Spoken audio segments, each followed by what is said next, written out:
Effectivement, ça nous a demandé vraiment un travail important d'appropriation. Il y a eu une véritable montée en compétences. Donc voilà, dans toutes ces situations, on a fait quelque part preuve de résilience. On est contraint, mais ça nous permet quelque part d'apprendre d'autres pratiques. C'est pareil pour les élèves. On fera le bilan de tout ça et ça commence à arriver. On apprend tous beaucoup de choses. Il y a des inconvénients, il y a des avantages également. On en est conscient et on essaie d'en récolter les fruits.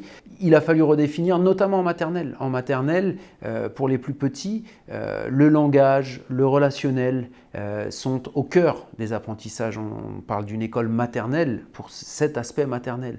Tous les outils que les enseignants ont développés sont là pour essayer de rendre cette situation la plus vivable possible et pour essayer de reprendre des choses importantes qui vivent à l'école maternelle.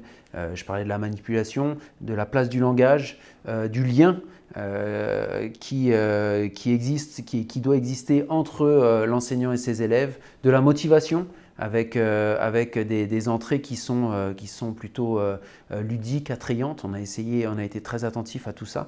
Donc c'est un vrai défi en maternelle et c'est là que l'écart est le plus grand, je dirais, entre ce qu'est une école maternelle et ce que propose un enseignement à distance. Donc c'est pour ça que c'était là le défi le plus important. Ça reste une expérience intéressante, même si, on ne se le cache pas, on aurait tous préféré éviter ce type d'enseignement à distance.